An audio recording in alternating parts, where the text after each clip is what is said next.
2013년 6월 13일 오늘 강의 제목은 역사의 귀결, 부제는 고난과 하나님의 평강이 되겠습니다. 우리 잠깐 기도하도록 하겠습니다. 하나님 아버지 감사를 드립니다.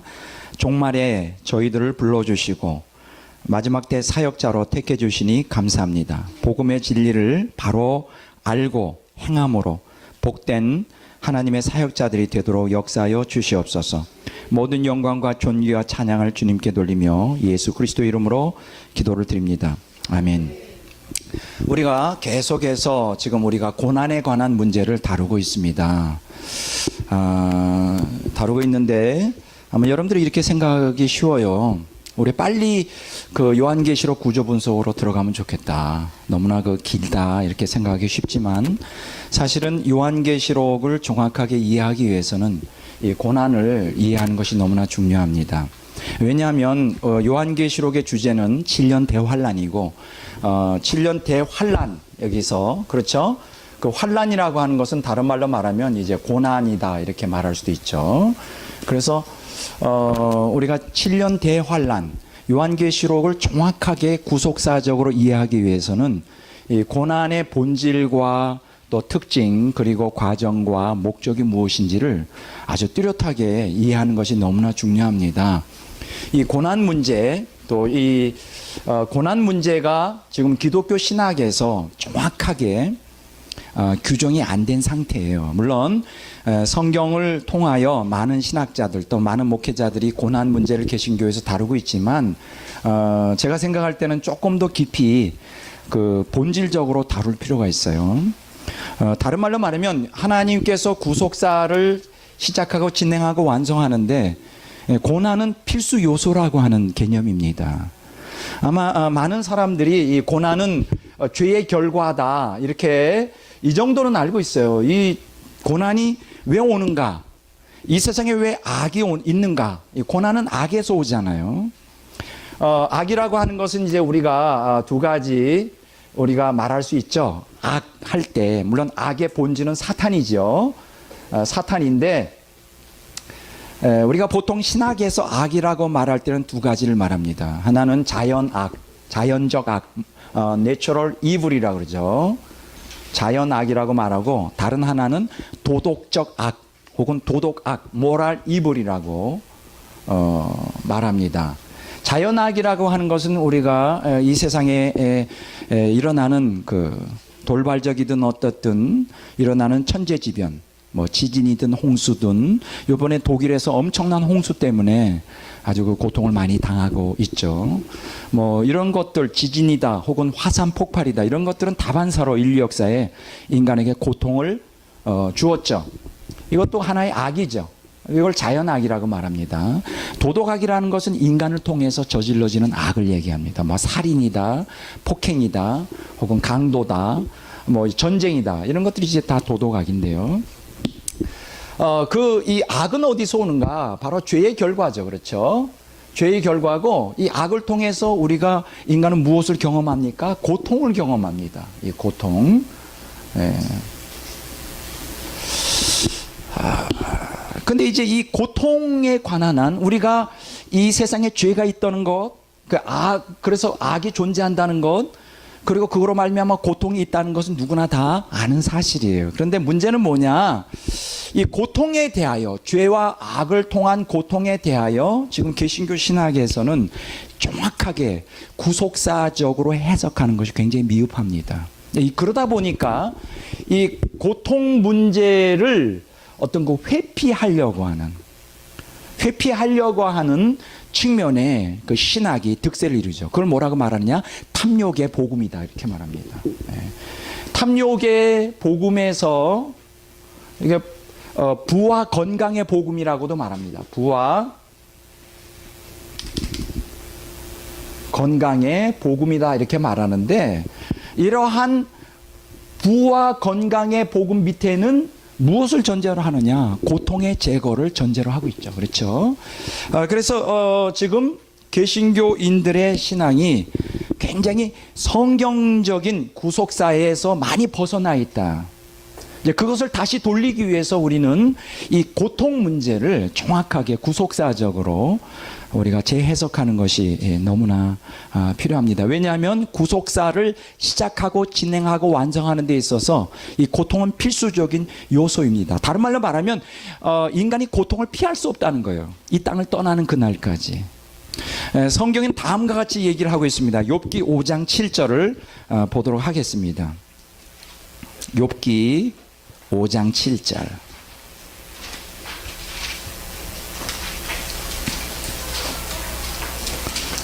자, 찾으셨죠? 자, 다 같이 읽도록 하시겠습니다. 자, 다 같이 읽어보겠습니다. 사람은 고생을 위하여 났으니 불꽃이 위로 날아가는 것 같으리나. 자, 여기 보면 욥기 5장 7절에 보면 사람은 혹은 개정 성경에 보면 인생은, 그렇죠, 고난을 위하여 났다. 이 말을 다른 말로 표현하면 인간으로 태어난 그 어느 누구도 일생 인간이 제일 싫어하는 이 고통에서 벗어나는 것이 불가능하다. 이런 얘기입니다. 불가능합니다. 자, 그렇기 때문에 우리는 이 구속사를 이해하기 위해서는 이 고통 문제를 반드시 우리가 정확하게 구속사적으로 해석하는 것이 너무나 필요해요. 이건 피할 수가 없습니다. 그래서 자, 그러면 이 하나님께서 인생으로 하여금 고난을 겪도록 작정하셨는데, 그러면 이 고통 혹은 고난은 구속사에서 어떤 역할을 하는가? 여러분들이 가지고 있는 이 자료, 여러분들이 가지고 있는 이 자료에 보면 이것을 이제 두 가지로 여기서 말해주겠습니다. 굉장히 현대화됐죠, 우리 칠판. 이번에 개비 좀 했습니다. 좋아요. 자, 나중에 더 발전하면 빔을 쏠지도 몰라요. 프로젝트로 해서. 일단 자, 보세요. 고난을 통하여 하나님이 구속사를 진행하는데 아주 오묘한 그 하나의 고난이 하나님의 구속사에 있어서 아주 중요한 역할을 합니다. 자, 그것이 무엇인지 우리가 오늘 이 시간에 이제 공부해 보도록 이렇게 하겠습니다. 자, 두 가지 측면에서 오늘 공부하겠습니다. 첫째는 고통을 통한 하나님의 인간 구속 섭리가 무엇이냐. 두 번째로 고통을 통한 하나님의 인간 구속 방법이 무엇이냐. 아주 놀라운 여러분들이 이 고통의 실체와 신비를 정확하게 간파한다면 인생이 훨씬 살아가는 게 쉬워질 것이고, 여러분들 안에 있는 그 인생에서 부딪히는 여러 가지 고통을 야기하는 문제에 대하여 훨씬 담대함과 즐거움으로 여러분들의 행복을, 그 고통을 통해 행복을 만들어내는 창조적인 신앙생활, 역동적인 신앙생활을 할 수 있게 됩니다. 제가 보장합니다. 그러니까 그동안 제가 여러 주간에 대하여 고통, 고난 너무 싫어하지 마세요. 이러한 그 이론적인 고통에 대한 이론은 지금 이제 오늘부터 아마 다음 주까지 계속 이어지겠지만은 아주 놀라운 구속사의 놀라운 복을 만들어내기 위하여 하나님이 이 땅에서 섭리하시는 하나의 것들이죠. 자, 그러면 오늘 두 가지를 먼저 봅니다. 고통을 통한 하나님의 인간 구속 섭리. 두 번째, 고통을 통한 하나님의 인간 구속 방법에 대해서 공부를 좀 하도록 하겠습니다. 먼저 고통을 통한 하나님의 인간 구속 섭리가 뭐냐? 두 가지 측면에서 구속사를 진행하지요. 첫째는 인간 선별을 합니다. 인간 선별. 두 번째는 성도 연단을 합니다.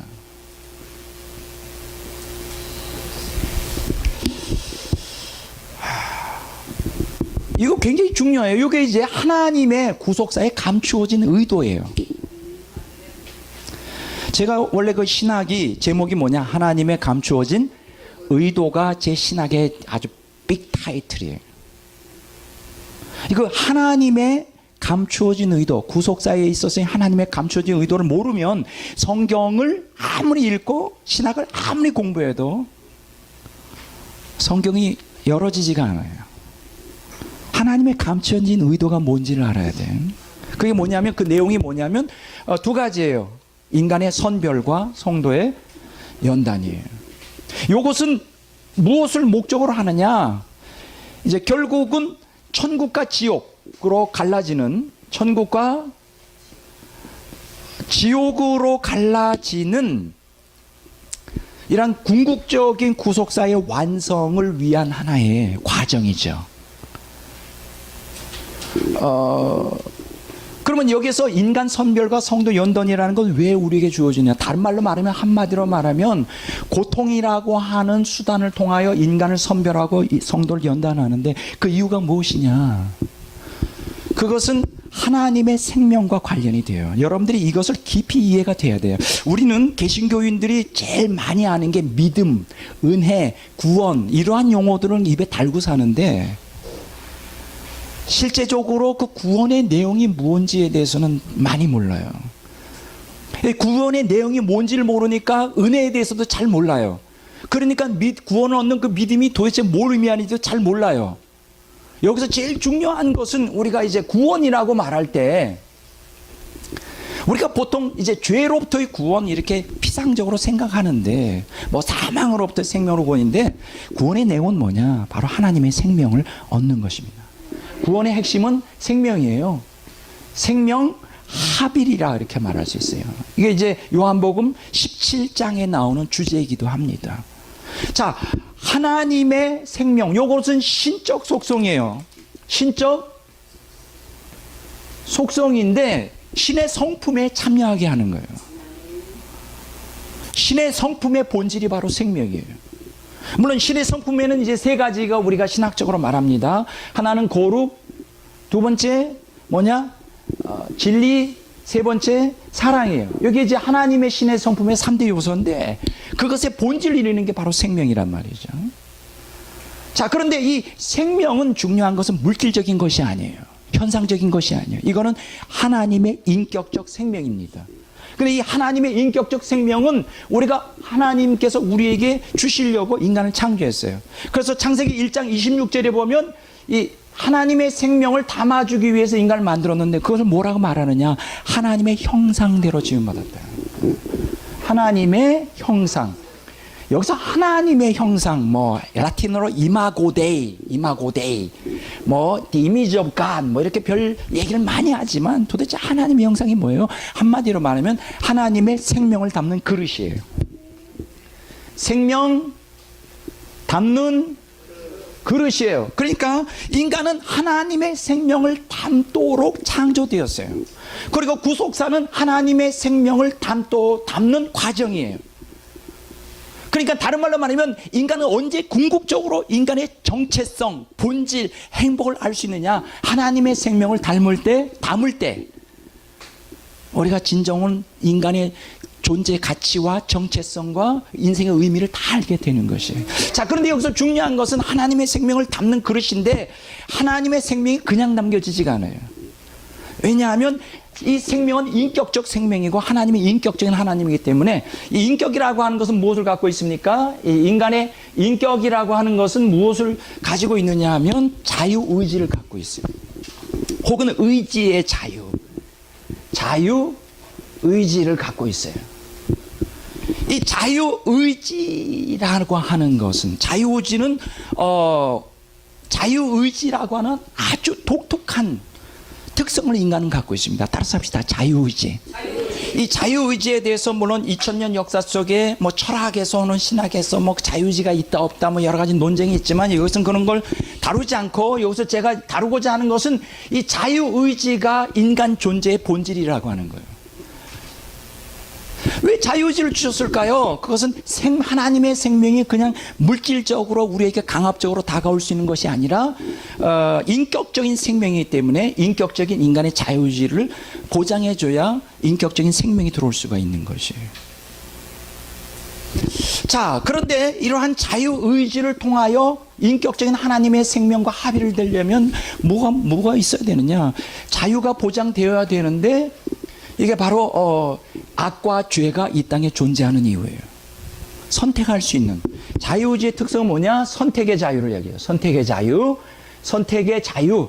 이 선택의 자유가 있기 위해서는 선과 악이 같이 공존을 해야 되는 거예요. 뭐 여기 대해서는 제가 지금 하고 싶은 얘기 많지만 여기서 다 페일런하고, 왜 하나님께서 이 땅에 악과 죄를 허용하시고 그걸 통해 고통이 이 땅에 존재하고 그 가운데서 구속사를 진행하는 근본 이유를 제가 설명해 드리는 거예요.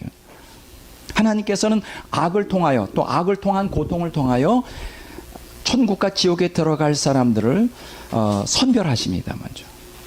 그리고 선별한 다음에 하나님 편에 서기로 정해지고 또 작정한 성도들은 이 악 속에서, 악을 통한 고통 속에서 어떻게 하느냐? 연단하셔요. 두 가지 오늘 이 시간에, 첫 시간에 여러분들이 정확하게 인식해야 될 게 두 가지입니다. 구속사에 하나님이 감춰준 의도 따라서 합시다. 선별. 그 다음에 연단. 이거 아주 중요한 것입니다. 이게 이제 제 신학에, 감춰진 의도의 신학에 아주 중요한 부분이 되겠습니다. 자, 한번 보겠습니다.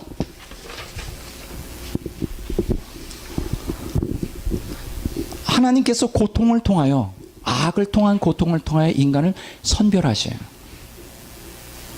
그래서 이 선별의 대상에서 어느 인간도 예외가 없습니다. 인간은 거기서 대해서 하나님 편에 설 건지 마귀 편에 설 건지 선택을 해야 하는 것입니다. 자, 그래서 선별을 하는데 뭐 이 문제에 대해서 또 선별된 성도들도 연단하는데 이 문제에 대해서는 이제 요한계시록을 공부할 때 또 자세히 나올 것입니다. 왜 오늘 우리가 이러한 기초적인 신학적인 고통과 연관되는 신학적인 지식을 배우는 이유가 뭐냐? 요한계시록을 정확하게 이해하기 위해서요. 이러한 지식이 없으면 요한계시록은 절대 제대로 이해하는 게 불가능합니다. 요한계시록을 구속사적으로 이해를 해야 돼요. 근데 제가 가슴 아프게 생각하는 건 2000년 역사 속에 많은 요한계시록을 강의하고 또 그것을 가르치는 많은 학자들이나 사역자들이 이러한 그 구속사의, 고통에 감추어진 하나님의 구속사의 신비를 모르기 때문에 엉뚱하게 요한계시록을 단지 그 현상학적으로만 해석하는 경우가 대다수입니다.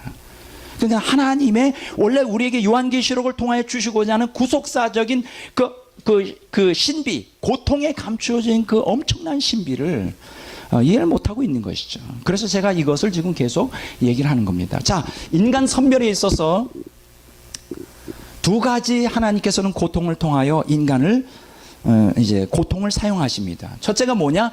소명의 고통입니다. 자, 우리가 한번 보도록 하겠습니다. 역대하 33장 10절에서 13절입니다.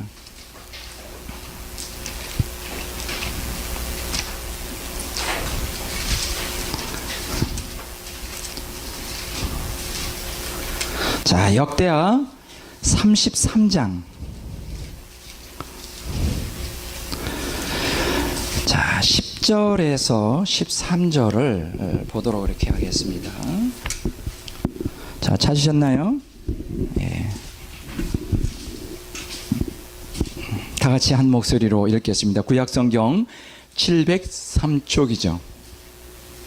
역대하 33장 10절에서 13절. 여호와께서 므낫세와 그의 백성에게 이르셨으나 그들이 듣지 아니하므로 여호와께서 아수르 왕의 군대 지휘관들이 와서 치게 하심에 그들이 므낫세를 사로잡고 쇠사슬로 결박하여 바벨론으로 끌고 간지라. 그가 환난을 당하여 그의 하나님 여호와께 간구하고 그 조상들의 하나님 앞에 크게 겸손하여 기도하였으므로 하나님이 그의 기도를 받으시며 그의 간구를 들으사 그가 예루살렘에 돌아와서 다시 왕위에 앉게 하시매 므낫세가 그제서야 여호와께서 하나님이신 줄을 알았더라. 제가요, 성경 전체를 통하여 정말 하나님의 엄청난 사랑과 긍휼을 보여주시는 구절이 있다면 바로 이 구절일 거예요. 왜냐하면 므낫세라는 왕이 있습니다. 여러분들이 아시는 것처럼 이 므낫세는 히스기야 성군의 아들이죠. 근데 남유다 왕국에서 50년을 통치하면서 북왕국 남왕국 중에서 가장 최악의 왕입니다. 대다수가 다 악한 왕인데 그 중에서도 최고봉, 그게 므낫세 왕이에요. 이 므낫세 왕이 50년 동안 통치하면서 그 바알과 아셀라 우상을 갖다가 섬기도록 강요했고, 그때 그 아시죠? 이사야가 바로 그때 통나무에서 갇혀가지고 톱으로 켜서 죽였어요. 이런 아주 유명한 일화가 바로 이 므낫세 왕 당시에 있어요. 그러니까 하나님의 원수였죠, 므낫세는. 하나님의 그 선지자들을 다 잡아다가 죽였고 아주 박해를 50년 동안 했어요. 자, 그런데 놀라운 것은 그래서 이제 결국은 이 사실은 므낫세의 이러한 우상 숭배와 악정 때문에 남유다가 멸망하는데 결정적인 하나의 그 이유를 이제 근거를 제시하게 되는데, 여기 놀라운 기사가 하나 있어요. 자, 여기 보면 므낫세가 통치하던 때 아수르 왕의 군대가 이제 남유다를 침공하죠. 그런데 이 남유다를 침공해서 이 아수르 군대가 이 므낫세를 사로잡아요. 그래가지고 쇠사슬로 결박하여 바빌론으로 끌려갑니다. 근데 여기 보면 12절에 아주 놀라운 얘기가 있죠. 환난을 당하여. 지금 우리가 환난 얘기했죠. 고난. 환난을 당하여 그가 하나님 여호와께 간구하고 그의 조상들이 하나님 앞에 크게 겸손하였다. 그런데 놀라운 것은 환난을 당해서 그때 비로소 하나님을 찾기 시작해요. 그리고 기도해요. 그리고 겸손하게 자기를 낮춰요. 여러분 기억하셔야 될 것은 겸손은 구원에 구원받는데 가장 중요한 요소예요. 회개하는 사람들, 참으로 하나님께 나아가는 사람들은 다 겸손한 사람들이죠. 마음이 낮아진 사람이에요. 여기 13절에 보면 기도하였으므로 놀라운 얘기가 나와요. 뭐냐면 하나님께서 그 기도를 받으셨다.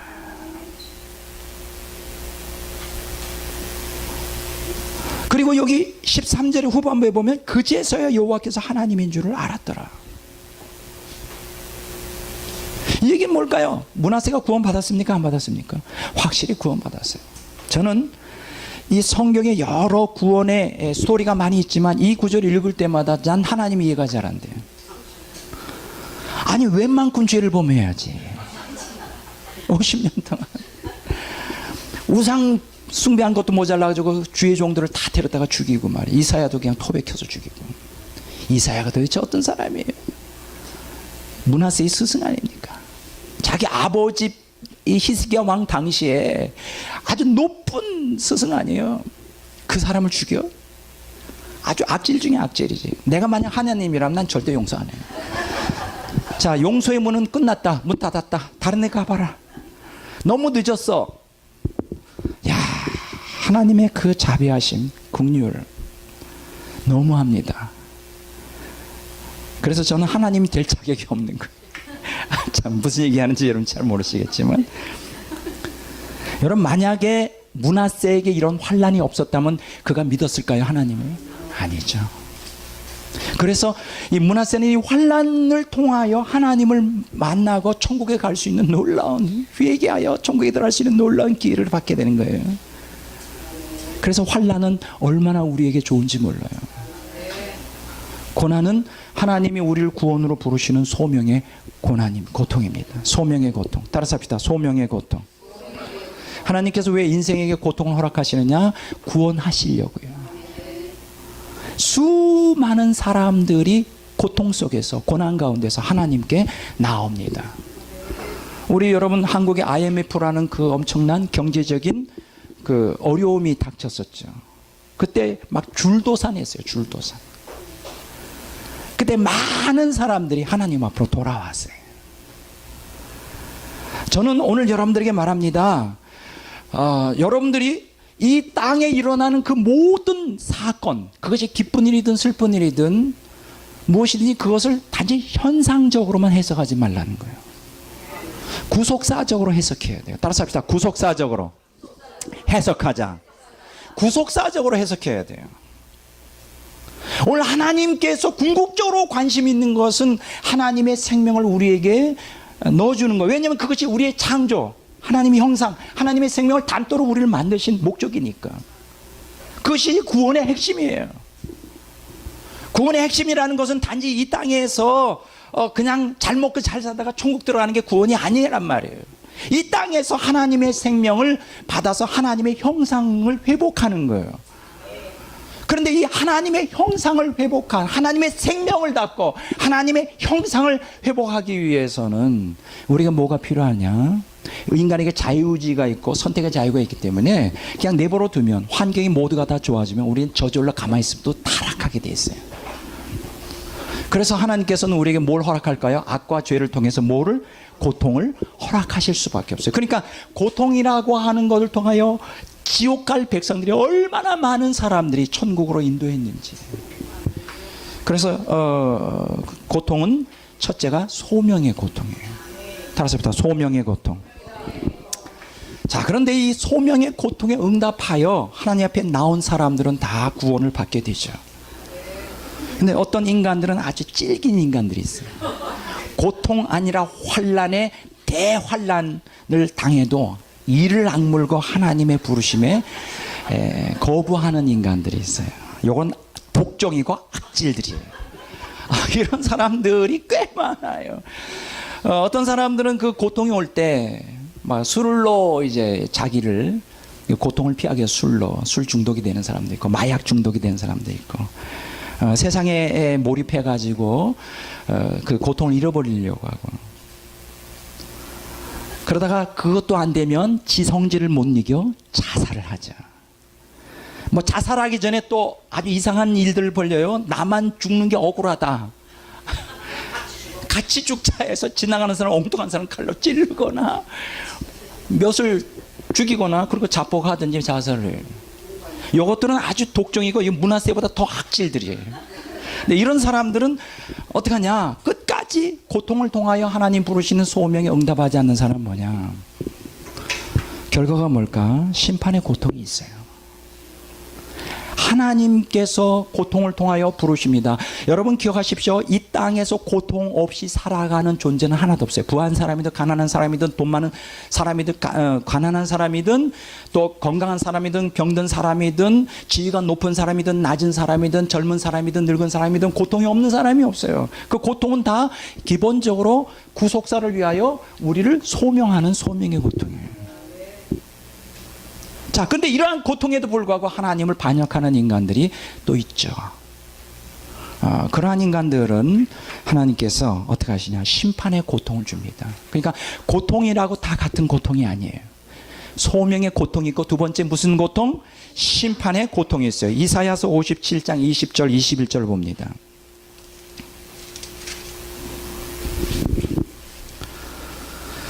이사야서 57장 20절 21절을 봅니다. 자, 다 같이 한번 읽도록 하겠습니다. 악인은 평온함을 얻지 못하고 그물이 진흙과 더러운 것을 늘 솟구쳐내는 요동하는 바다와 같으니라. 내 하나님의 말씀에 악인에게는 평강이 없다 하셨느니라. 여러분, 악인들에게는 평강이 없어요. 다른 말로 말하면 끊임없이 고통만 있어요. 끊임없이 고통만 있습니다. 제가 보장합니다. 여러분, 부귀 영화를 누리는 사람들은 행복할 것 같아요? 오늘 시간이 된다면 그것을 다 다루겠지만 아니에요. 그들 안에는 무서운, 끊임없이 무서운 그 하나님이 주시는 심판을 통하여 주시는 무서운 그 고통이 있어요. 아주 무서운 고통입니다. 끊임없이 그들은 고통을 당해요. 자, 시편 32편 10절을 볼까요, 한번?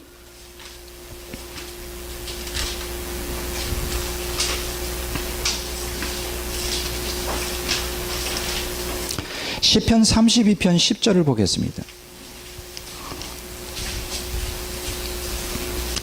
자, 다 같이 읽어보겠습니다. 악인에게는 많은 슬픔이 있다. 여러분 착각하지 마세요. 그 연예인들 잘 나가는 사람들, 아주 재벌들 아주 빵빵하게 사업이 잘 나가고 세상에서 위대한 학자라는 사람들, 아주 유명한 사람들, 우리가 볼 때는 좀 부럽죠. 야, 나도 한번 좀 그렇게 돼보고 싶네. 근데 부러워하지 마세요. 겉으로는 웃고 있지만 그들 안에는 수없이 깊은 말로 표현할 수 없는 슬픔이 그 안에 있어요. 하나님이 없는 사람들은 이런 슬픔에 젖어 있어요. 자, 심판의 고통이 있습니다. 따라서 심판의 고통. 자, 소명의 고통을 통하여 하나님께 돌아오지 않는 사람들은 남은 인생 동안 이 땅에서 심판의 고통을 겪다가 죽어서도 지옥 들어가는 것이죠. 자, 그러면 자, 이렇게 이제 인간을 선별합니다. 고통을 통하여 의인과 악인을 갈라요. 그래서 구원을 받기로 작정된 사람들은 고통이 임할 때 곧바로 하나님께 돌아오고, 지옥을 가기로 작정된 사람들은 고통이 올 때 곧바로 거부하고 더 악하게 나가죠. 여기 이제 요한계시록이 그대로 적용이 됩니다. 인류 역사에 공통적으로 가지고 있는 하나님이 인간을 선별하는, 천국과 지옥 가는 사람들을 선별하는 방법이 바로 고통이에요. 네. 왜 고통을 도구로 쓸까요? 고통이 아니라 축복으로 쓴다면 어떻게 됐을까? 만약 예수님 믿으면 건강해지고 부귀영화를 누리고 머리가 되고 꼬리가 안 되고 매일 그러면 어떻게 될까? 하나님 안 믿어도 다 와요. 가짜들이 막 넘치게 된다. 근데 고통은 그렇잖아요. 고통이 임하면 진짜만 남아요. 진짜.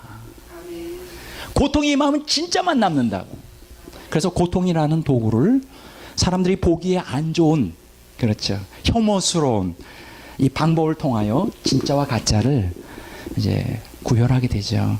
그래서 천국을 향해 가는 그 고통 속에서, 소명의 고통 속에서 천국을 발견한 사람들은 그 고통 속에 감추어진 보화를 발견하고 하나님 앞에 나아가게 되죠. 네. 자, 그 다음에 이제 소명의 고통을 통해 응답한 사람들은 이제 성도가 되는데, 그러면 예수 믿어 성도가 되었다고 해서 그냥 내버려 두느냐?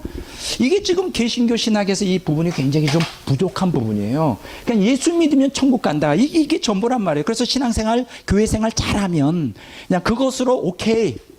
예배 참석하고 11조 내고 봉사하고 전도 뭐 기도하고 뭐 그럼 오케이.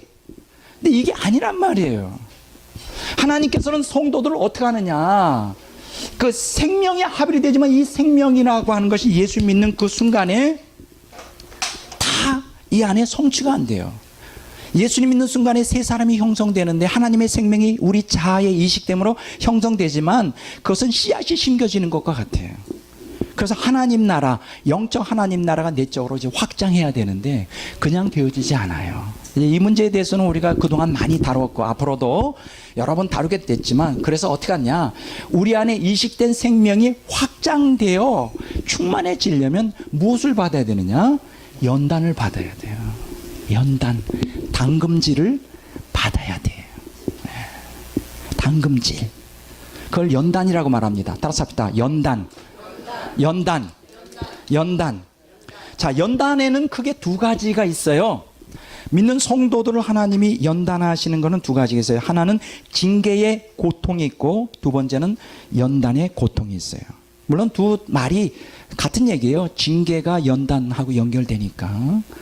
자, 징계의 고통이 있어요. 근데 왜 제가 징계의 고통과 연단의 고통을 조금 구별하느냐? 결국은 같다 할지라도 징계라는 것은 우리가 죄를 범했을 때 이제 하나님께서 우리에게 매러 치시는 거죠. 그걸 징계라 그러죠. 그런 측면을 좀 제가, 우리가 성도들이 죄를 범했을 때 하나님의 뜻대로 살지 않았을 때 우리에게 이제 내리시는, 그걸 이제 징계의 고통이라고 말하고, 연단의 고통은 굳이 우리가 의도적인 죄를 범하지 않는다 할지라도 이 땅에서 우리가 더욱 하나님의 형상을 담도록 하기 위하여 불 가운데로 들어가게 하세요. 여러분, 그 사도행전 9장에 보면 바울 사도가 하나님께 택함을 받잖아요. 근데 바울 사도가 어떤 삶을 살았을까요? 죄를 의도적으로 짓는 삶을 살지 않았죠. 원래 그가 히브리 유대교에 있을 때도 정말 경건하게 살았어요. 율법의 의로는 어떤 자라고? 바울이 완전한 자라고, 흠이 없었어요. 우리 같은 사람들하고는 좀 다르다고요. 아주 흠이 없는 사람이에요. 아주 거룩함을 추구하며 살았어요. 그런데 예수를 믿게 되었어요. 그리고 이제 예수님을 위하여 일생 헌신하는데, 사역자로. 여러분, 바울의 삶이 평탄했어요? 정말 험난한 가시밭길이었어요. 거기다 예수님께서 거기다 더 아주 이상한 말씀을 하세요. 사도행전 9장에 보면 이 바울을 향해 말하니 이 사람은 고난을 위하여 선택을 받았다. 사도행전 9장 한번 보겠습니다.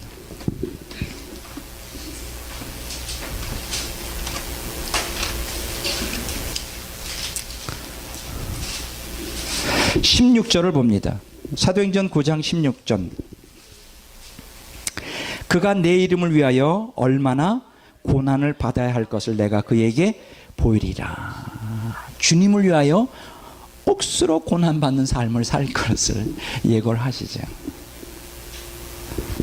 왜 바울을 예수님이 고난을 받도록 작정하셨을까요? 연단하기 위해서. 자, 한번 보겠습니다. 히브리서 12장 7절에서 11절 봅니다.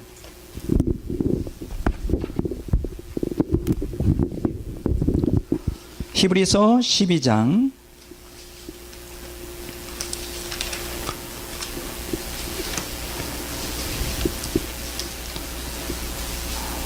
7절에서 11절 보겠습니다. 다 같이, 좀 길죠? 다 같이 읽도록 하겠습니다. 너희가 참으면 징계를 받기 위함이라 하나님의 아들과 같이 너희를 대우하시나니 어찌 아버지가 징계하지 않는 아들이 있으리요. 징계는 다 받는 것이오늘 너희가 없으면 사생하여 친아들이 아니니라. 또 우리 육신의 아버지가 우리를 징계하여도 공경하였거든 하물며 모든 영의 아버지께 더욱 복종하며 살려 하지 않겠느냐. 그들은 잠시 자기의 뜻대로 우리를 징계하였거니와 오직 하나님은 우리의 유익을 위하여 그의 거룩하심에 참여하게 하시느니라. 무릇 징계가 당신은 즐거워 보이지 않고 슬퍼 보이나 후에 그로 말미암아 연단받은 자들은 의와 평강의 열매를 맺느니라. 자, 여기 보면 징계의 고통을 언급하고 있어요. 하나님의 자녀들을 하나님이 징계한다. 근데 여기서 징계라고 하는 단어가 영어에 보면 디스플린이라고 말합니다. 그러니까 훈련이에요. spiritual training이라고 말하죠. 영적 훈련이에요.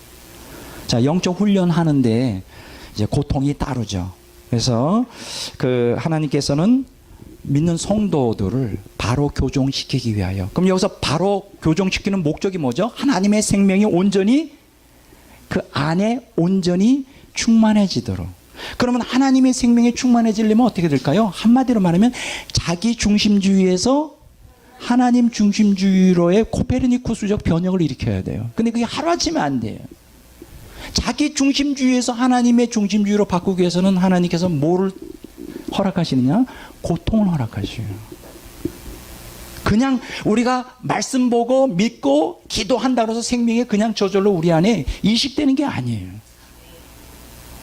아주 이 자기 중심주의는 우리가 선을 행할 때도, 기도할 때도, 말씀을 볼 때도, 주님의 뜻을 행한다고 할 때도 아주 교묘하게 우리의 유욕의 욕구를 채우는 수단으로 전락해요. 그래서 우리를 본질적으로 자기 중심에서 하나님 중심주의로 변혁시키기 위해서는 생명의 합의를 그걸 통해서 이루어지는데, 그러기 위해서는 징계의 고통을 허락할 수밖에 없는 것이죠. 자, 두 번째는 연단의 고통이에요. 징계와 연단이 같은 개념이지만 베드로전서 1장 7절 봅니다. 자, 베드로전서 1장 7절 다 같이 읽겠습니다. 너희 믿음의 확실함은 불로 연단하여도 없어질 금보다 더 귀하여 예수 그리스도께서 나타나실 때에 칭찬과 영광과 존귀를 얻게 하려 함이니라. 야, 좋습니다. 여기 보면 믿음, 이거는 하나님의 생명을 우리 안에 완전히 형성시키는 믿음이죠. 근데 이 믿음은 뭐예요? 불로 연단하여 금을 정결케 하는 것처럼 연단을 하는 거예요. 불 가운데. 불은 뭘 의미할까요? 고통을 얘기하죠. 여러분, 그 금을 재련하는 것을 여러분 알고 계시죠? 뭘 통과해야 되죠? 금이 재련되려면, 불순물이 제거되려면 막 뜨거운, 천도가 넘는 막 뜨거운 불 속에서 재련이 돼야 돼요. 하나님께서는 우리를 그렇게 재련을 하시죠, 여러분. 자, 그래서 우리가 연단의 고통이 필요합니다. 여러분, 고통을 깊이 깊이 체험하고 고통 속에서 하나님 말씀에 순종하고 성경에 기록된 대로 고통에 믿음으로 응한 사람들은 모두가 다 성경이 약속한 대로 생명을 얻고 주님의 형상을 회복하게 돼요. 제가 그래서 여러분들에게 중요한 책 4권을 여러분들에게 소개했죠. 꼭 읽으셔야 된다고. 그 가장 대표적인 게 프랑스와 페넬롱의 그리스도인은 완전 반드시 읽어야 돼요. 제가 오늘 아니고 다음 주에 너무나 좋아서 제가 너무나 정말 제가 어저께도 다시 저는 이렇게 이제 요약을 해서 여기다 이렇게 쫙 읽잖아요. 이게 너무 읽어봤더니 너무 좋은 거예요. 여러분들 오늘 교재에도 위아래로 이 글을 썼는데 너무 읽어보니까 너무 은혜가 되는 거예요. 그래서 요거를 또 여러분들 사랑하는 마음이 제가 있어가지고 그래서 요거를 제가 타이핑을 다 쳐서 앞에 뒤에 이렇게 요약본을 다음 주에 다 나눠드리려고요. 그거를 정말 한 50번, 100번 읽으세요. 여러분의 것이 돼야 돼요. 얼마나 좋은지. 이 책을 좀 여러분들에게 꼭 소개해드리고, 그 다음에 하나님의 임재 연습이라고 하는 로렌스 형제의 책도 반드시 읽어야 됩니다. 그리고 세 번째로, 존 규용의 순전한 사랑이라고 하는 책도 반드시 읽어야 돼요. 또 한 사람이 또 있죠. 자기 포기라는 거. 짱 피에르드 코사드. 짱 피에르드 맞아요? 예, 우리 도서관장님이 다 알고 계신 것 같아요. 짱 피에르드 코사드라고 하는 사람의 자기 포기. 이 4권은 반드시 읽어야 돼요. 그럼 이 사람들은 실제로 하나님이 구속사를 완성하기 위하여 허락하신 고통을 정확하게 직시하고 그 고통을 피하지 않습니다. 고통을 피하거나 거기에 변명하거나 그 고통을 당하지 않으려고 자기에게 아성을 쌓거나 자기 자아로 깊이 들어가고 아주 문을 닫아버리고 하나님께서로부터 도망가지 않아요. 그대로 하나님이 절대 주권을 믿고 은총을 하나님의 사랑을 믿고 그대로 다 고통을 다 흡수해버려요. 그래서 그들이 높은 영적 성숙의 경지에 들어갑니다. 그런데 가슴 아프게도 우리가 개신교 영성에서는 이러한 모습을 많이 발견하지는 못합니다. 첫째로는 우리 환경 자체가 그렇게 아주 극한 고통의 환경이 별로 없어요. 왜냐하면 물질 문명화된 사회에서 우리가 인간에게 고통을 제일 많이 줄 수 있는 게 2가지죠. 하나는 빈곤의 고통, 그렇죠? 빈곤의 고통은 말로 표현할 수 없습니다. 2번째로는 질병의 고통, 그렇죠? 말로 표현할 수가 없죠. 또 한 가지 우리가 여기서 이제 추가로 말하자면 관계의 고통, 가족 관계라든가 사람과의 관계에서 당하는 그 고통. 그러나 가장 기본적인 것은 이제 빈곤과 질병인데, 이제 대부분 개신교, 특히 이 물질 문명이 발달된 이 사회에서는 빈곤이 퇴치되고 질병이 또 퇴치되고, 그 다음에 인간관계에서도 인격이 훌륭한 사람들은 별로 문제가 없죠. 그리고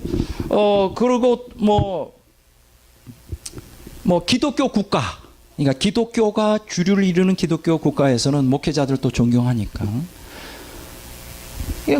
연단을 받을 기회가 별로 없어요. 연단을. 그러면 하나님께서 고통을 안 주시느냐? 줘요. 주는데 피하죠. 자기 능력으로 다 피해요. 그래서 개신교에는 이렇게 교부들 영성을 통하여 정말 깊은 맛이 나는, 막 진한 맛이 나는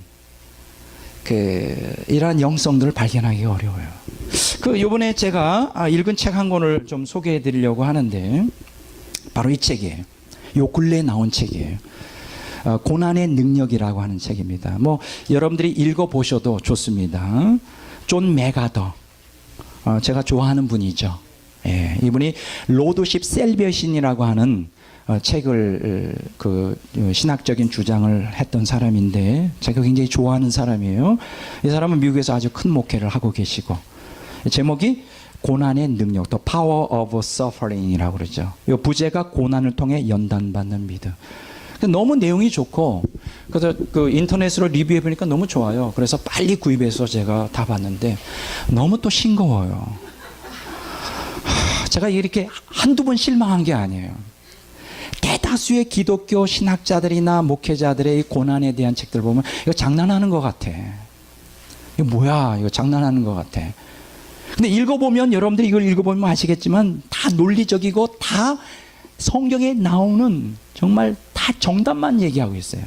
모범 답안이에요. 그래서 꼭 읽어보시길 바랍니다.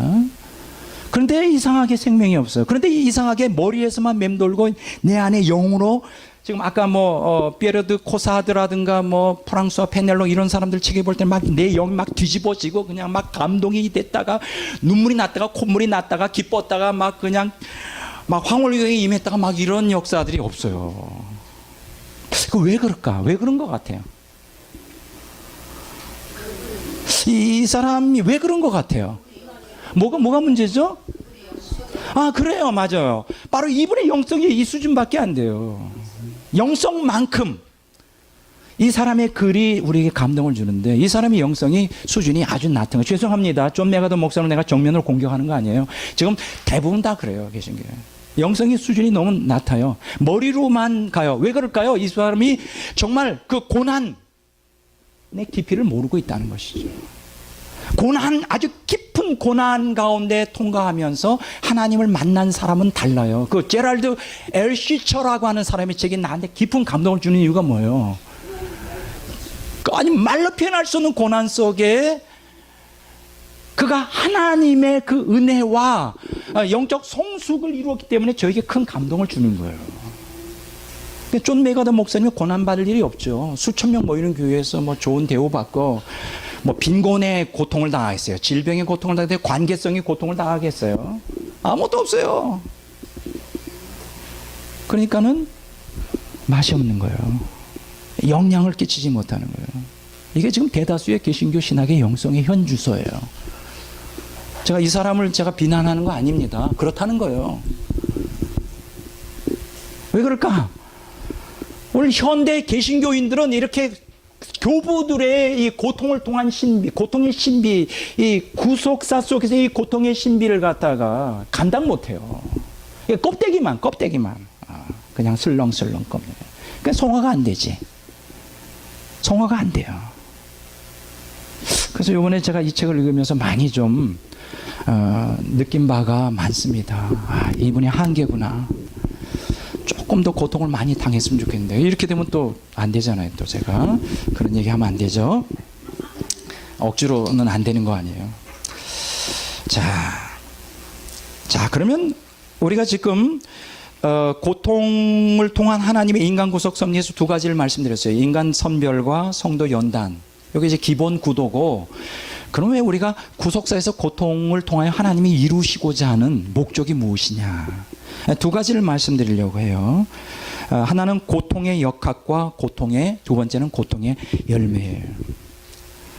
여러분, 구속사를 우리가 깊이 연구해 보면 하나님께서는 이중적인 측면으로 이 고통을 통하여 역사를 하시는데,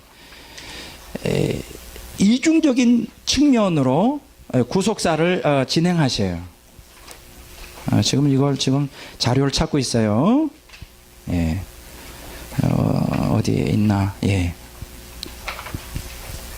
그게 없네요. 그 하나님께서는 이중적 측면으로 이제 고통을 사용하시는데, 고통 가운데서 하나님께서 은혜와 보호를 해주셔요.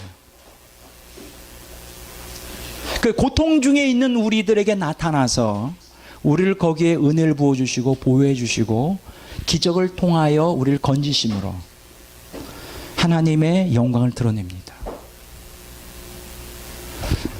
이제 그렇게 하는 방법이 있고요. 또 하나는 고통을 통하여 훈련하고 연단을 하셔요.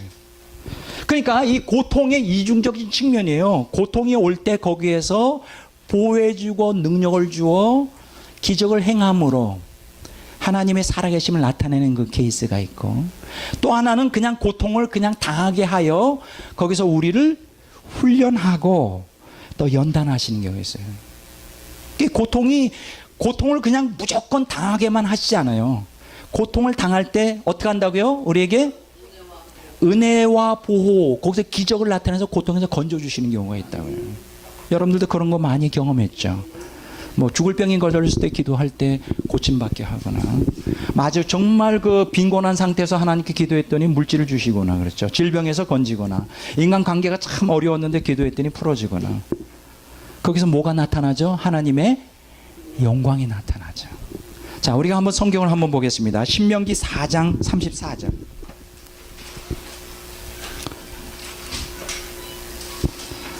신명기 4장 34절 다 같이 한번 읽어보겠습니다. 신명기 4장 34절. 어떤 신이 와서 시험과 이적과 기사와 전쟁과 강한 손과 편팔과 크게 두려운 일을 한 민족을 다른 민족에게서 인도하여 낸 일이 있느냐. 다 너희 하나님 여호와께서 애굽에서 너희를 위하여 너희 목전에서 행하신 것이라. 여러분, 이스라엘 역사 속에서 자세히 보면 언제 가장 하나님의 능력과 기적이 나타났을까요? 언제일 것 같아요? 가나안 땅에 들어갈 때, 아니요, 그 전에, 아니요, 그 이스라엘 백성들이 애굽에서 출애굽할 때, 그리고 광야 40년 할 때, 아니면 가나안 땅에 들어가서 이 세 가지 섹션으로 구분한다면 언제 가장 하나님의 기적과 능력이 나타났을 거라고 생각하세요? 예? 1차적으로는 출애굽할 때 가장 강력한 능력이 나타나죠. 왜냐하면 출애굽이라고 하는 사건은 인간이, 그 이스라엘 백성의 힘으로는 도저히 감당이 안 되는 일이에요. 안 그래요? 뭐 능력으로나 뭐 군사력으로나 따지면 이스라엘 백성들은 오합지졸이고 그때 최고 최강이에요. 그렇죠? 그 군사력을 가지고 있는 애굽에서 벗어난다는 것은 하나님의 초자연적인 개입 없이는 불가능한 것이죠. 여러분, 어떤 때 하나님의 능력과 기적이 가장 잘 나타날 수 있다고 생각하세요? 여러분과 제가 편안할 때, 물질적인 고통도 없고 질병의 고통도, 인간관계도 참 모든 게 만사형통할 때 기적이 일어날까요? 일어나지 않습니다. 일어나지. 언제 가장 많이 일어날 것 같아요? 앞이 캄캄할 때. 그렇지. 그냥 한마디로 말하면 앞이 캄캄한 거예요. 그때 기적들이 나타나요. 기적들이 나타날 때 하나님의 영광이 드러나는 거죠. 야, 하나님이 나를 사랑하는구나. 하나님이 살아계시는구나. 이런 거. 왜 하나님께서 우리에게 고통을 허락하실까요? 진퇴양난의 이러한 어려운 고난을 허락하시는 걸까요? 하나님의 영광을 드러내기 위해서. 그러므로 우리의 믿음이 더 견고해질 수가 있으니까. 여러분, 배가 부르고 등이 따뜻하면 기도도 안 날 뿐더러 하나님도 의지하지 않고, 이게 인간의 본질적인 악한 본성이에요. 아, 나는 할 수 있어요. 하나님 돈만 줘보세요. 아, 나 할 수 있어요. 하나님, 나 정말 이 세상에서 최고의 행복을 줘보세요. 나 주님 뜻대로 삽니다. 거짓말하지 마세요. 하나님도 알고 그렇게 말하는 우리 스스로도 그걸 알고 있어. 내 안에서 내가, 너는 지금 거짓말하고 있어. 사기치고 있어. 이러고. 절대. 그래서 고난이 우리에게 유익한 거예요. 만약 여기 서 있는 제게 수많은 고난이 없었다면 지금 제가 연구원 원장으로 여기 서 있지 않아요. 어떻게 됐을 것 같아요? 세계적인 종이 됐을 것 같아요? 나는 타락하여 벌써 지옥 아래 가 있을 거예요. 타락하여 지옥 아래에 있을 거예요. 하나님 나를 얼마나 낮추시고 고난 주신 게 저는 얼마나 감사한지. 요번에 이 강의를 준비하면서 고난에 대한 확실한 구속자적인 관점을 완전히라는 게 말이 이상하지만 정말 정리가 잘 됐어요. 아직 얘기가 끝난 거 아니에요. 이제 다음 주까지 요즘은 왜 백 목사가 고난을 얘기할 수밖에 없었는가, 이제 이걸 알게 됩니다. 그래서 여러분들이 신앙이 아주 강해질 거예요. 그리고 여러분들이 불태전의 용기를 가지고 신앙생활을 하는데 아주 확고한 신학적인 기틀을 갖게 됩니다. 자, 신명기 4장 34절에 보면 어떤 신이 와서 시험과 이적과 기사와 전쟁과 강한 손과 편팔과 크신 두려운 일로 한 민족을 다른 민족에게서 인도해 낸 일이 있느냐. 다 너희의 하나님 여호와께서 애굽에서 너희를 위해 너희 목전에서 행하신 것이라. 하나님은 뭘 즐기시느냐? 불가능 속에서 진퇴양난의 그 고난 가운데서 하나님만을 바라보고 하나님만 의지하는 사람들에게 기적을 베푸기를 정말 기뻐하셔요.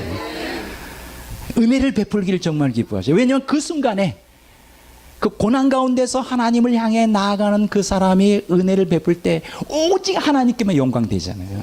이거는 하나님이 하셨어요. 그래서 그 가운데서 영광 받으시길 원하세요. 배가 부르고 등이 따뜻하고 모든 게 형통한데 입으로만 하나님이 하셨어요. 졸면서. 하나님 안 받으세요. 그거 원하지 않으세요. 그래서 이 고통은 참으로 양면성을 갖고 있습니다. 밝은 측면에서는 하나님의 은혜와 보호를 허락한다는 것. 느헤미야서 9장 한번 보겠습니다. 느헤미야서 9장 19절 20절 한번 봅니다.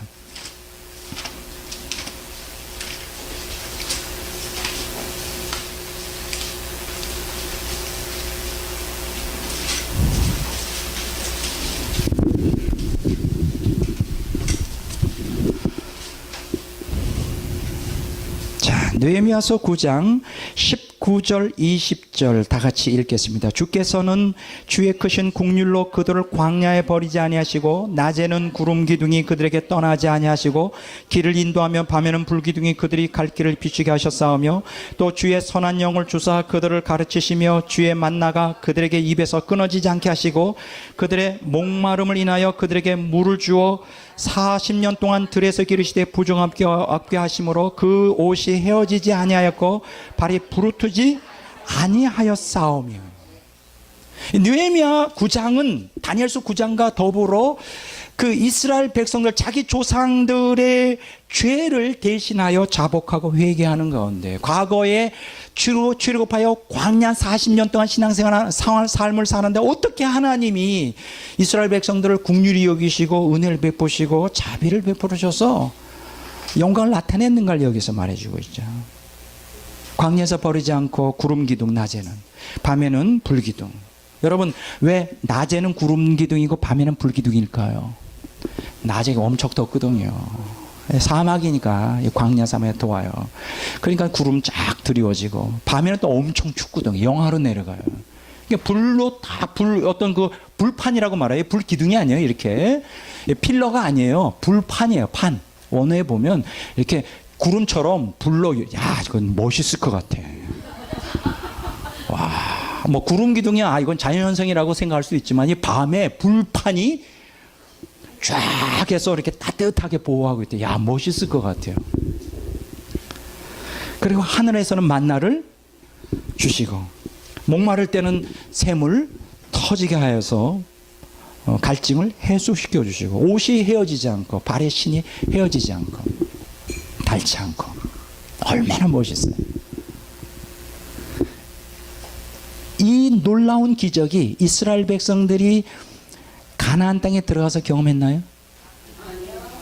어디에서 했을까? 광야. 여러분 광야를 통과해야 돼요. 하나님께서는 모든 인간들, 이 땅에 태어난 모든 인간들 광야를 통과하도록 하십니다. 그래서 광야 같은 세상이라 그러잖아요.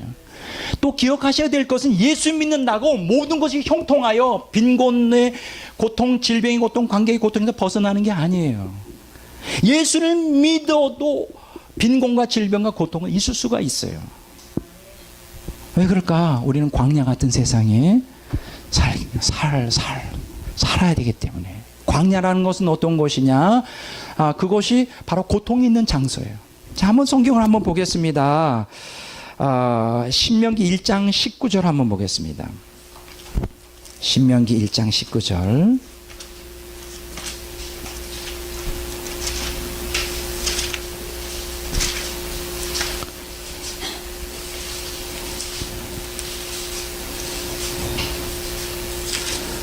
신명기 1장 19절.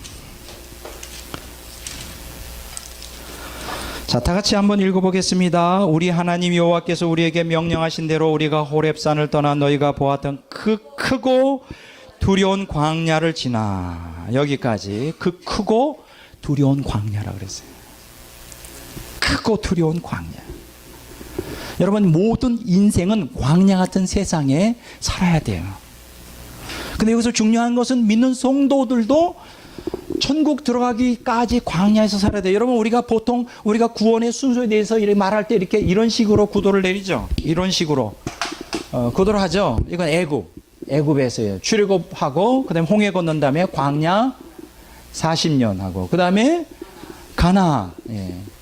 우리가 보통 이걸 갖다가 어떻게 비유로 써죠? 이 가나안은 바로 천국이고 요단강 건너가 만나리. 그리고 이 애굽은 바로 마귀의 속박 안에 있는 속박 아래에 있는 것이고요. 그 속박, 죄의 속박. 그리고 광야는 뭐예요? 바로 세상 속에 살아가는 그리스도인의 여정. 인생의 여정을 광야라고 말해요. 이렇게 보통 우리가 근데 우리가 가나안 땅 들어가기 전에 뭘 통과해야 되죠? 광야를 통과해야 돼요. 보통 광야를 출애굽하여 홍해 건너서 45일이면 왕도를 통하여 들어갈 수 있었다 그래요. 근데 40년 동안 빙글 돌면서 40년 동안 하나님의 두 가지를 하죠. 광야에서 시험, 그 다음에 훈련하시죠. 시험과 훈련. 근데 여기서 시험과 훈련인데 여기서 시험은 뭐예요? 달아보시는 거예요. 그를. 진짜 신앙인지 가짜 신앙인지. 여러분 기억하십시오. 하나님께서 우리를 연단하시는데 우리를 훈련하십니다. 달아봐요. 시험하셔요. 이 사람이 나를 사랑하는지, 이 자녀가 나를 사랑하는지 사랑하지 않는지. 고난을 당해보면 알아요. 억울한 일 당해보면 알아요. 우리가 테스트 하시는데 그걸 통과하셔야 돼요. 근데 대다수의 기독교인이 통과 못해요. 나에게 조그만 감정을 상하게 하거나 손해보게 하면 뒤집어져. 참지를 못해. 인내하지 못해. 누가 나에 대해서 나쁜 소식을 한다는 소문 들면 가슴 멱살 잡고 그때는 기독교인이고 뭐고 없어. 그냥 해. 다 실패하는 거예요. 다. 그거 뭐예요? 그 사람 아직 신앙이 어리다는 거예요. 그러면 안 돼요. 인내해야 돼요. 하나님으로부터 오는 거란 말이에요. 시험하셔요. 진짜인지 가지. 두 번째, 훈련하세요. 하나님을 의지하는지 안 하는지, 말씀 순종하는지 안 하는지 훈련하셔요. 둘 다 시험과 훈련이 같이 가잖아요. 같이 가는데 그 속에서 이제 고난과 권능과 영광을 보여주시죠. 여러분, 광야 40년 동안 아까 우리가 출애굽 과정에서도 엄청난 하나님의 기적과 능력이 나타나, 영광이 나타났다 그랬죠. 광야 40년 동안도 엄청난 영광이 나타났어요. 그래서 여러분들이 하나님의 능력과 긍휼과 은혜와 권능과 영광을 경험하려면 어디서 살아야 될까? 광야에서 살아야 돼요. 가나안 땅 들어가서는 그렇게 아주 걸출한 두드러진 영광이나 뭐 기적들이 별로 나타나지 않았어요. 많지가 않다는 거예요. 비교해 보면. 광야 40년 동안은 순간순간 매일매일. 왜 그럴까요? 하나님 의지하지 않으면 살 수 없는 고통의 장소, 황량한 장소예요. 하나님 없이 살 수 없는 환경이 가장 최상의 가장 복된 환경이라는 걸 아세요? 근데 우리는 그거 피하잖아. 그 고통이 올 때 빨리 어떻게 하면 머리도 잘 굴러가. 막 피하려고 그냥. 그런 머리는 안 좋아도 돼요. 좀 그런 머리로 좀 멍청했으면 좋겠어요, 기독교인들이. 세상 사람들은 그게 빠르잖아요. 뭐 그게 경제적이든 질병이든 뭐 관계성은 암에 걸리면 막 좋다는 약은 그냥 다 해서 살려내죠, 남편을. 부인 같은 게. 그 텔레비 보면 그런 프로가 굉장히 많이 나요. 뭐 꿀로 뭐 암을 치료했다. 무슨 마로 암을 치료했다. 저는 그 텔레비 프로를 보면서 야, 대단하다. 그래서 그 부인이 암에 걸려 죽어가는 남편을 살리기 위해서 그냥 불철주야 그냥 전문가가 되는 거예요. 무슨 약초를 캐와서 먹여가지고 그냥 몇 년 만에 살려내고. 또 이 빈곤에 대해서도 얼마나 우리 특히 한국 사람들이 얼마나 이 빈곤의 고통에서 벗어나는 그 재주가 강한지. 대단해요. 뭐 인간 관계성도 마찬가지고. 이 세상 사람들의 빈곤과 질병과 관계성에서 오는 고통을 어떻게 하면 잘 극복하고 이 세상에서 성공적이고 행복한, 그렇죠, 삶을 살아가는가 아주 세상 지혜가 뛰어나죠. 근데 제가 여러분들에게 권면하고 싶은 것은 여러분들은 이쪽 성공과 행복, 세속적인 성공과 행복에 대한 빈곤, 질병, 관계에 대한 개념에 대해서 좀 멍청했으면 좋겠어요. 멍청하고 어디에 지혜로우냐면 하나님만 의지하는 그 신적 지혜가 충만했으면 얼마나 좋을, 하나님이 얼마나 기뻐하실까. 근데 너무 똑똑해. 기독교인들이 너무 똑똑하고 너무 재주가 많고 능력이 많아. 하나님이 연단하려고 하는 고통을 그냥 싹싹 그냥 미꾸라지 빠져나가듯이 그냥 하니까 언제 송아가 되겠어요. 수십 년 미에도 그냥 어린애 신앙, 어린애 신앙, 그냥 어린애 신앙. 자, 보세요. 여기 보면 그 광야가 크고 두려운 광야라 그랬어요. 예레미야서 2장 6절 한번 보겠습니다. 예레미야 2장 6절.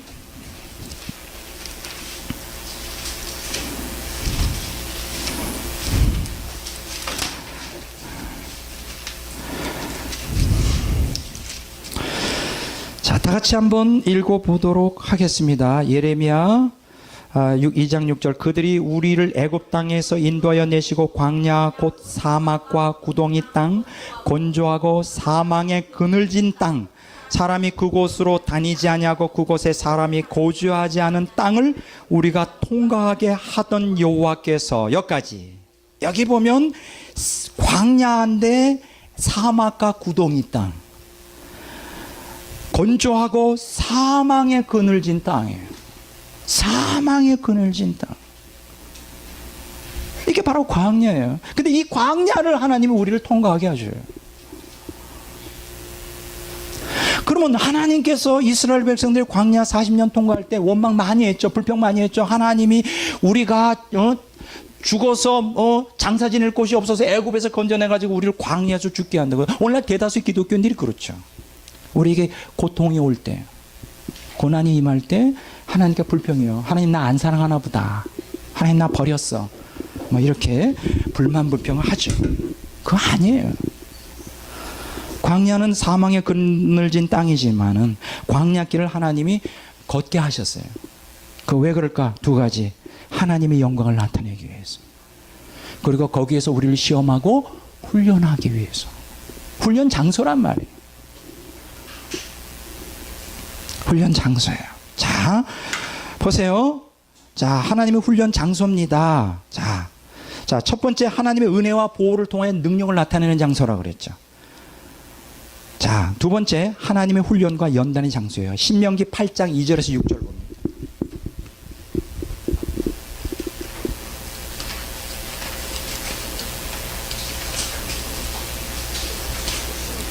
신명기 8장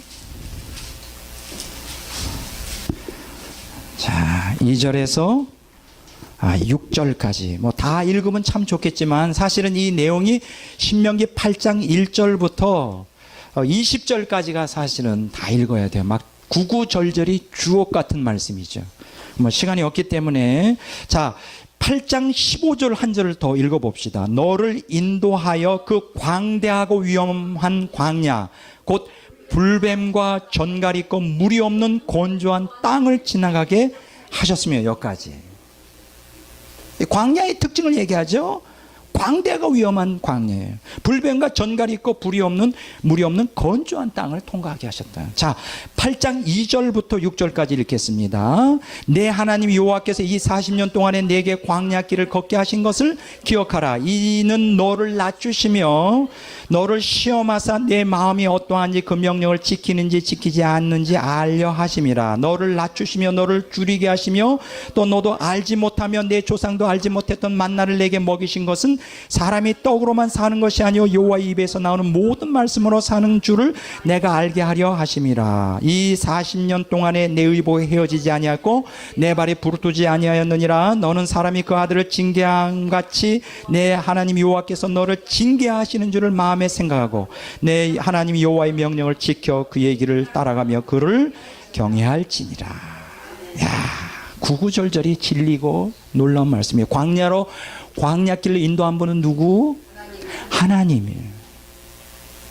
광야길로 인도한 분은 하나님이에요.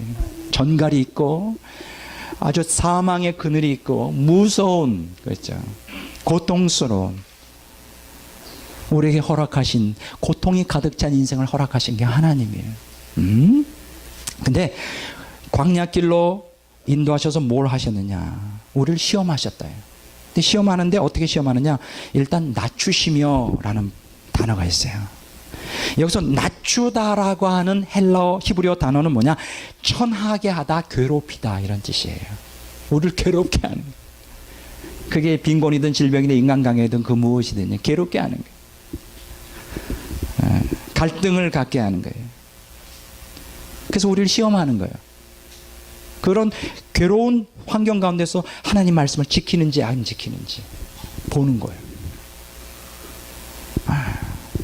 그렇게 하시는 거예요. 그러니까 훈련하시는 거예요. 광야라는 것은 어떤 곳이냐?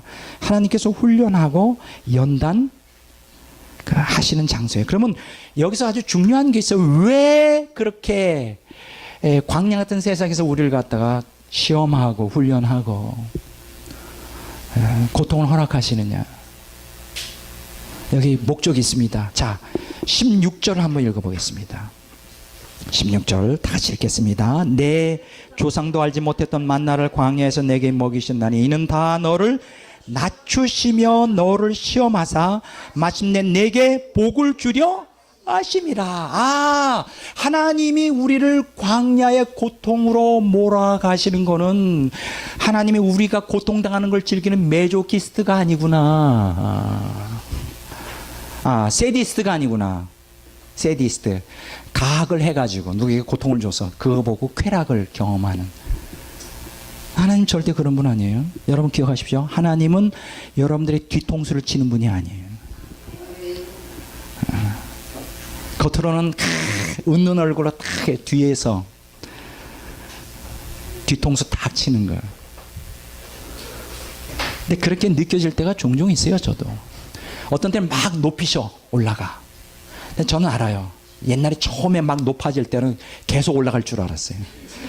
근데 아예 차라리 낮은 상태에 있을 때는 참 편하네. 더 내려갈 데가 없으니까. 쳐봤자 거기가 거긴데 올라갔다가 내려갈 때, 특히 높이 올라갈수록 떨어지는 거는 더 고통스러워요. 근데 제가 그걸 여러 번 겪었거든요. 한참 올라가다가 갑자기 나를 낮추셔.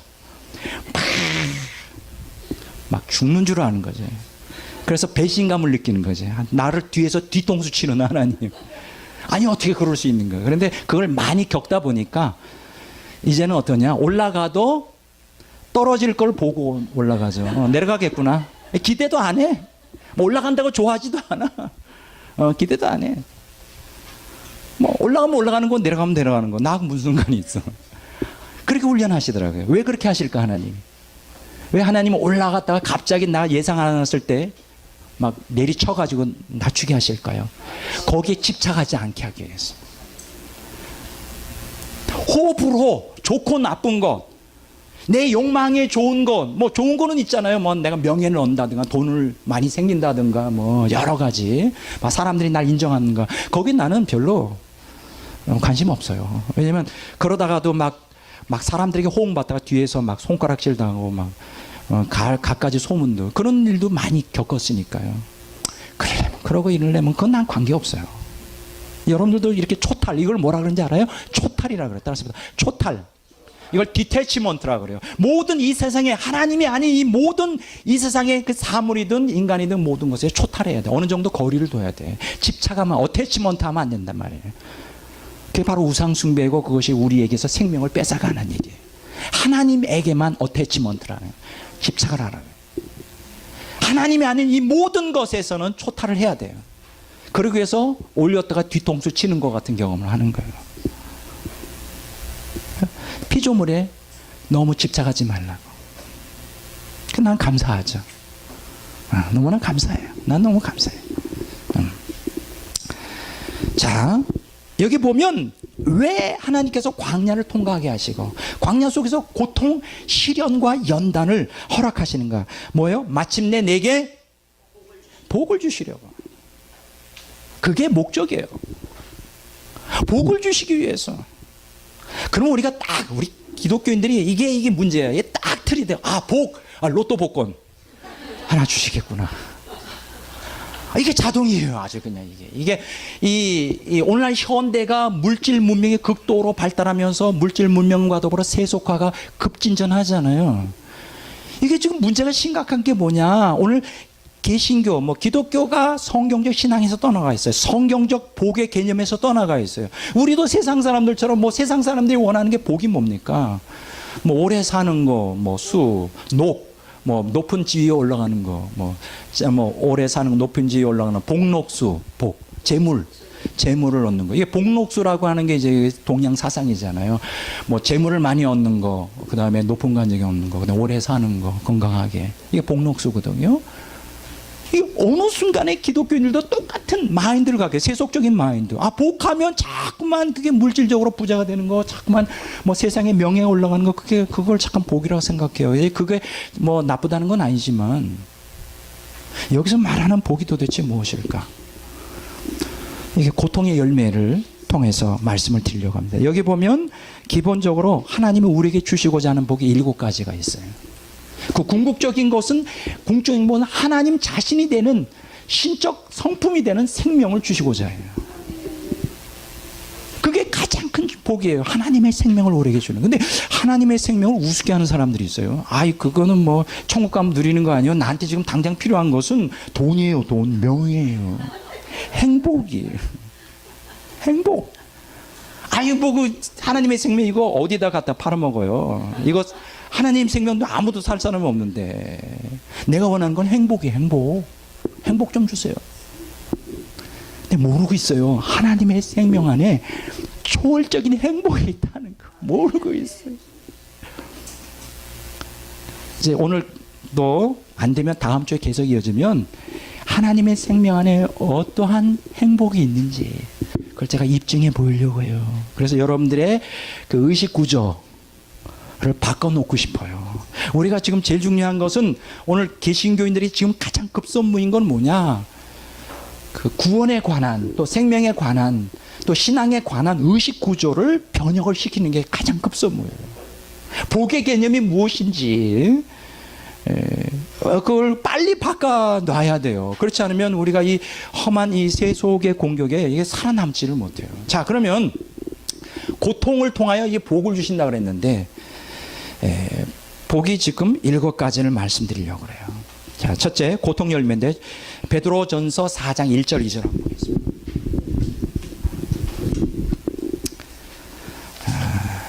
베드로전서 4장 1절 2절. 자, 다 같이 한번 읽어보겠습니다. 그리스도께서 이미 육체의 고난을 받으셨으니 너희도 같은 마음으로 갑옷을 삼으라. 이는 육체의 고난을 받는 자는 죄를 그쳤음이니. 야, 여기 보면 육체의 고난을 받는 자가 뭐를 그쳤다? 죄를 그쳤다. 여러분 언제 죄를 많이 범할 것 같아요? 모든 게 다 평탄하고 순탄할 때 하고 고난을 당할 때 하고 언제 더 죄를 범할 것 같아요? 기독교 순탄할 때. 다윗이 언제 죄를 범했어요? 잘 모든 게 형통해 나가고 그럴 때 바세바를 범했잖아요. 다윗이 10년 동안 사울의 왕이어야 쫓김 당할 때는 하나님만을 절절히 사랑했던 사람이에요. 근데 여기 보면 육체의 고난을 받는 자는 죄를 그쳤다는 거예요. 그래서 여러분들에게 고난이 임할 때, 올 때, 여러분 감사해야 돼요. 왜냐하면 죄를 짓지 않게 돼요. 죄를 회개하게 되겠죠. 여러분 죄 문제가 해결돼야 하나님의 생명에 도달할 수 있잖아요. 가장 지금 절실한 게 죄 문제 아니에요. 죄의 본질은 뭐예요? 바로 자기중심주의잖아요. 근데 고난이 올 때 자기중심주의에서 하나님 중심주의로의 코페르니쿠스적 변형을 일으킬 수 있는 가장 좋은 기회라고요. 그 기회를 놓치면 안 돼요. 자기 변형을 꾀해야 돼요. 자기중심주의에서 하나님 중심주의로. 그 고난이 올 때 그걸 놓치지 말란 말이에요. 그 찬스를. 그 놓쳐버리면 지나가는 거예요. 그럼 다음에 또 고난 없느냐? 또 있어요. 계속 와요, 고난. 피할 수 없는 거예요. 그 과정을 거쳐 나가야 돼요. 그러니까 고난을 뭐로 사용하느냐? 원망 불평. 이스라엘 백성들이 40년 동안 한 게 뭐냐? 고난이 올 때마다 원망 불평했다고요. 불신하고 하나님을 욕했다고요. 그리고 오늘날 우리 육신에 속한 기독교인들의 모습인데 그렇게 하지 말라 이거예요. 고난이 올 때 하나님이 나를 너무나 사랑하여 복을 주시려고 주시는구나. 그러면 죄를 범하지 말아야지. 뭐예요? 자기 중심주의에서 하나님 중심주의에 코페르니쿠스적 변형을 일으키는 아주 귀한 시간으로 삼아야 되겠다. 가장 소중한 시간으로 삼으세요. 나중에 제가 얘기하겠지만 여러분 이렇게 생각하기 쉬워요. 야, 하나님을 이렇게 잘못 버릇들이면 안 되는데 뭐 고난에 순종하니까 옳았구나. 너는 더 먹어라. 더 고난 당하라. 그래가지고 그냥 그냥 고난을 싫어요. 그러면 안 받을 것도 그냥 고분고분 말 잘 들으니까 순종 잘하면 더 나에게 덤탱이 씌우는 게 아닌가. 여러분 기억하세요. 나중에 얘기하겠지만 각자에게 할당된 고난의 분량이 있어요. 일생. 그럼 더 받고 덜 받고가 없어요. 이제 문제는 똑같은 양. 근데 각자가 달라요. 분량이. 또 각자가 받는 형태의 고난이 달라요. 이건 나중에 얘기하겠지만, 그러니까 여러분들은 뭐 용을 쓰고 재주를 부린다고 그걸 피할 수가 없어요. 분량이 똑같아요. 각자 하나님의 절대 주권과 신적 지혜 속에서 각자를 다루기 위하여 주시는 고난의 분량은 각자가 달라요. 종류도 다르고 분량도 다른데, 왜냐하면 그 사람의 성량에 따라, 그 사람이 그것을 감당할 수 있는 수준에 따라 그 정해진 분량이 있다고요. 다 결정돼 있어요. 피하려고 그런다고 해서 피하는 게, 문제는 뭐냐? 하나님이 우리를 변혁시키려고 주시는 고난을 어떻게 말씀에 대처하여 순종하는 마음으로 받느냐 안 받느냐에 따라 그게 유익이 될 수도 있고 우리가 해가 될 수도 있어요. 고난이. 하나님께서는 각자 할당된 고난이 있는데 어떤 사람은 그걸 잘 활용하여, 우리가 피에르 코사드라든가 짠유기영 부이나 또 페넬롱 같은 사람은 그걸 다 활용하여 완전 성화에 이르도록 그걸 활용했고, 하나님의 깊은 생명 가운데 일어났고, 대다수의 기독교인들은 그걸 다 물쓰듯이 써서 다 피해서 무용지물로 만들죠. 천국 들어갈 때는 겨우 정말 지옥에서 벗어나서 겨우 천국에 들어갈 정도로. 그 낭비죠, 낭비. 무슨 얘기인지 이해가 되시죠? 자, 하나님께서 우리에게 허락하시는 고난은 뭐냐? 고난을 통과할 때 우리는 죄를 그칠 수가 있어요. 다 그런 건 아니지만 믿는 성도들이 그렇게 회개의 기회가 된다. 그게 얼마나 참 감사해요. 자기를 돌아볼 수 있는. 자, 두 번째로 고린도후서 12장 7절에서 10절을 봅니다.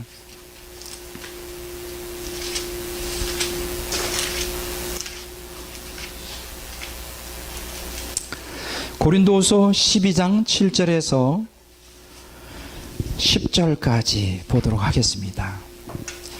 자, 찾으셨죠?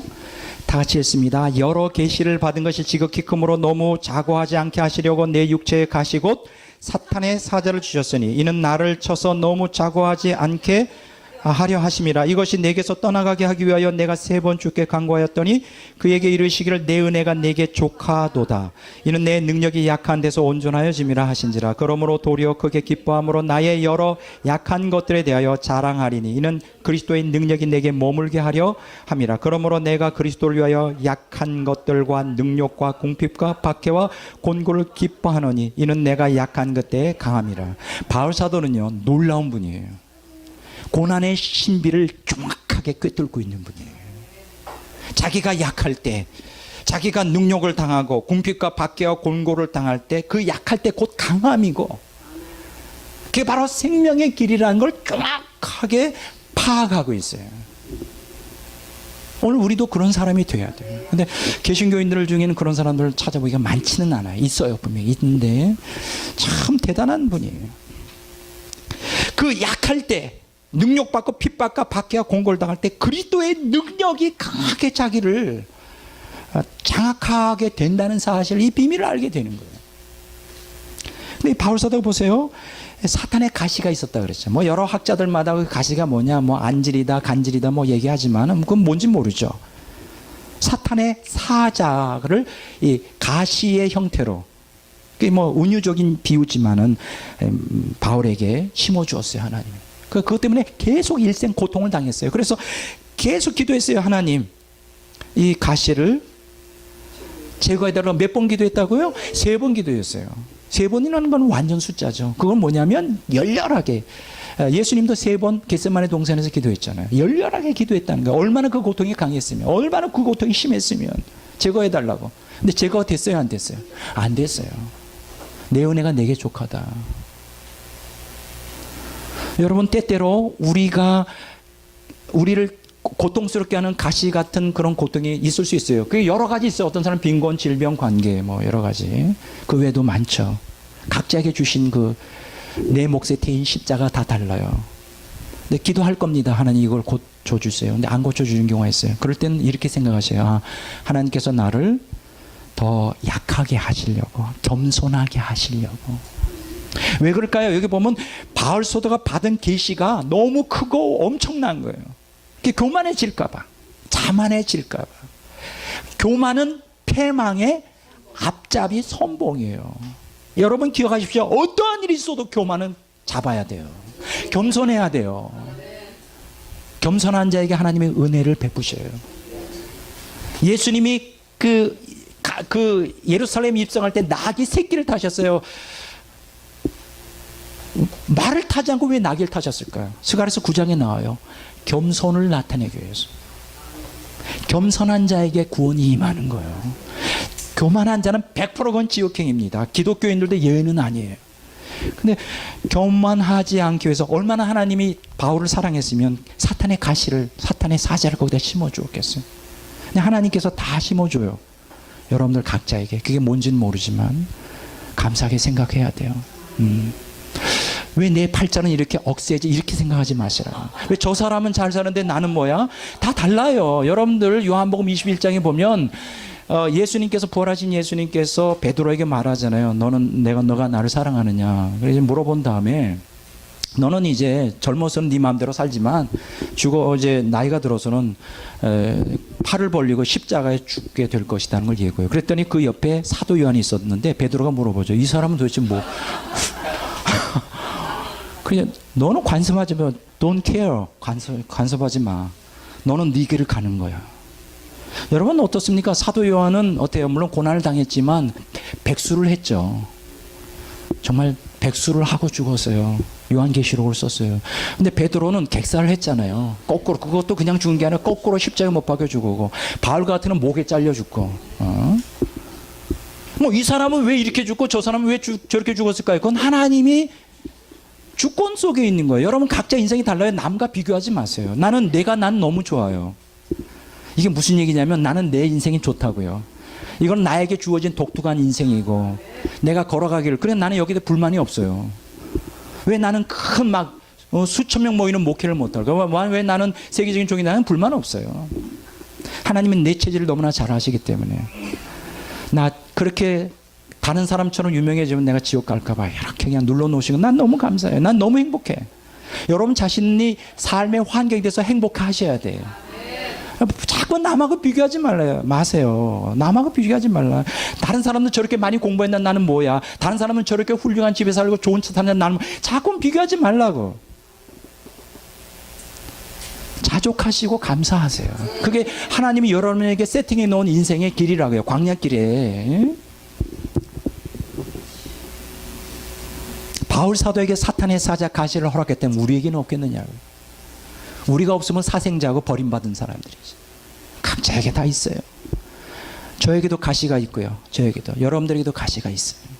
그것이 무엇이든지 감사하시고 나의 비천함과 연약한 가운데 오직 주님만을 바라볼 수 있게 하는, 그걸 피하지 마시고 그걸 캄프라치 하려고 하지 마시고 그냥 거기에 대해서 감사하세요. 나의 비천함에 대해서 감사하세요. 자랑하세요. 아무것도 자랑할 게 없는 것에 대해서 감사하세요. 저는 아무것도 자랑할 게 없어요. 사실 솔직히 안 믿어질 거예요. 여러분들이 겉으로는 멀쩡하니까. 아무것도 자랑할 게 없도록 만드셨어요. 나한테 자랑할 수 있는 건 오직 예수님밖에 없어요. 예수님 날 구원하셨다는 것. 나는 전적으로 타락하고 부패한 존재지만 하나님이 나를 사랑하여 내게 하나님의 긍휼을 보이셨다는, 주님의 영광을 나타냈다는 거. 이렇게 부족하고 허물이 많은 사람이지만 이렇게 정말 놀라운 말씀을 선포할 수 있도록 은혜를 부어주셔서 나는 지금도 잠에서 번뜩번뜩 깨요. 믿어지지가 않아요. 어떻게 이런 말씀을 깨닫게 해주셨는지. 이렇게 허물이 많고 부정한 사람을 이런 말씀을 선포하는 이 시대에 경고하고 선포하는 말씀의 사역자로 세워졌다는 게 나는 감당이 안 될 정도예요. 나는 감당이 안 됩니다. 내 자격에 비하면 나는 감당이 안 돼요. 그 은혜가 감당이 안 돼. 근데 제가 40대 될 때까지 미국에서 10년간 유학하고 한국에 왔을 때 아무것도 해놓은 게 없었어요. 미국에서 억수로 고난당하고 억수로 연단당하고 그냥 실현당하고 미국에 10년 동안. 그래서 한국에 딱 왔더니 그때 40대 초반인데 할 게 없어요. 우리 친구들은 이미 다 교회를 딱 이제 담임하고 막 몇천 명 되는 교회들 하고 뭐 교수들로 다 해서 나는 아무것도 그때 내 정체성이 확립된 게 없었어요. 아무것도 없었어. 다시 시작했어야만 돼. 한국에서. 근데 나는 정말 어떤 면에서는 절망적이었어요. 내가 뭘 할까? 지금 40 넘어가지 뭐 할까? 근데 하나님께서 10년 동안 이 신학을 공부하도록 했어요. 두문불출하고 저는 연구를 했습니다. 두문불출하고. 내가 살아남을 수 있는 건 이거 하나밖에 없다. 학자로서. 누가 알아주는 것도 아니죠. 뭐 누가 와서 강의해달라는 것도 아니고 10년 동안 두문불출하고 연구를 했어요. 왜 해야 되는지 몰랐어요. 그때는. 여러분 10년 동안 자그만치. 그 10년 동안에 2번 죽을 뻔했어요. 얼마나 몰입을 하여 연구를 했던지. 그게 다 지금 여러분들이 뭐 교재로 갖고 있는 게 그때 당시에 했던 거예요. 10년이 지나고 오늘날 이르러 저는 왜 그 10년의 어두운 밤, 정말 그 어두운 곳에서 처절하게 나와 투쟁하면서 그 고난을 통과하면서 어떤 미래도 보이지 않는 상황에서 연구를 했어야만 되는데 지금 저는 뚜렷하게 알고 있어요. 그때 그 10년이 없었다면 오늘날 내가 있을 수가 없죠. 나는 너무나 감사합니다. 나는 제가 연구원의 원장이라는 게 너무 자랑스러워요. 그렇다고 내가 잘났다는 게 아니에요. 주님이 너무나 위대하시고 제 인생에 임하여 저희 인생을 놀랍도록 고통을 통하여 낮추시고 겸손하게 하시고 오늘 나의 모습, 교부들의 영성을 닮아갈 수 있도록 인도하신 게 난 너무 감사해요. 난 너무 감사하다고. 그래서 오늘 첫 시간이 이제 길어졌습니다. 이제 바울 사도를 겸손하게 하셨다. 겸손은 구원의 지름길이죠.